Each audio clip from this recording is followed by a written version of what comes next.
Yes. So Navratri comes when season is changing, like rainy days, which is monsoon, it is getting over and winter is about to start. So this is a time when normally disease comes. We are very sensitive in this duration. So disease can come us. So what our rishis has done to keep us healthy, they created or they prayed to Ma Durga to come on the earth and give us blessings. So it is like this is a duration when we do fasting, and fasting helps to prepare body for the next 6 months. Your immunity increases. So while we do fasting, the toxins of the body get released and immunity increases. And the concept here is when winters come, the kaph element according to Ayurveda and the vat element. So kaph is a water element and vat is air element.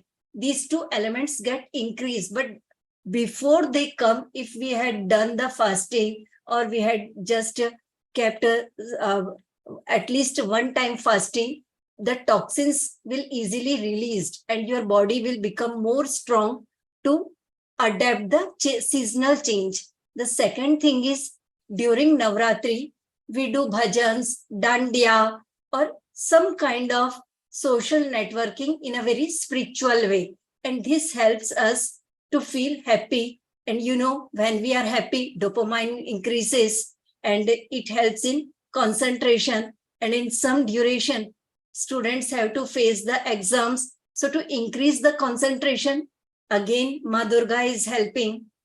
Third is like if you go in a silence mode, that is known as a Maun Vrat.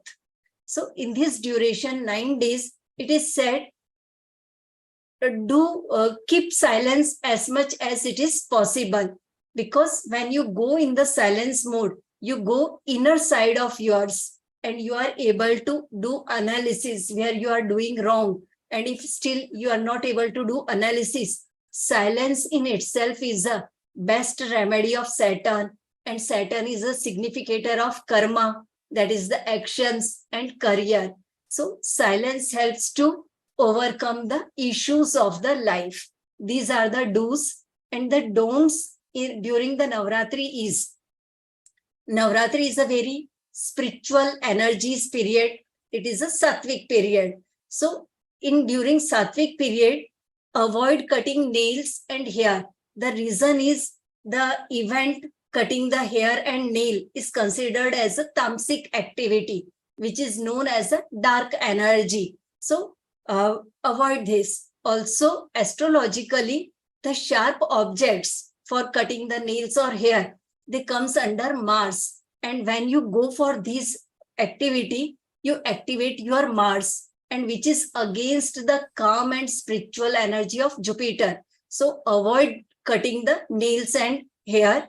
Increase your Jupiter energies by avoiding this. Second is, because this is a spiritual period, so avoid eating onion, garlic, and non-veg, whether you are doing fasting or not fasting, because in this duration, this particular food increases pitta element, that is known as fire energy. So if fire energy is increasing, it will create obstacle in your sadhana. If you are doing some kind of work where you need to sit for long hours, so avoid doing in this period. As soon as when lot of winter will come, proper winter comes, that time you can take. So after completion of Navratris, winter will come. The third don't is avoid locking home. Locking home means like normally if you are placing the Akhand Jyot, this is only for people who are placing the Akhand Jyot, means you had kept a lamp, lighting lamp in front of Ma Durga for the 9 days, then someone should stay in the home. Because if you stay in the home, it is like during 9 days, whenever Ma Durga visit your home, someone should be to receive. This is like we are doing we are giving the respect to the Ma Durga by greeting her, staying at home. The fourth don't is avoid tea or coffee, because tea and coffee are stimulants, and during fasting, empty stomach, if you are having the tea and coffee, it will increase acidity. And by fasting, here we are releasing the toxins. By having tea, coffee, you are again just creating the imbalance. So to have a good health, do fast, have some water, and you can, instead of white salt, take black salt, rock salt. Right. So it will balance everything. Fantastic. These are few do's and don'ts.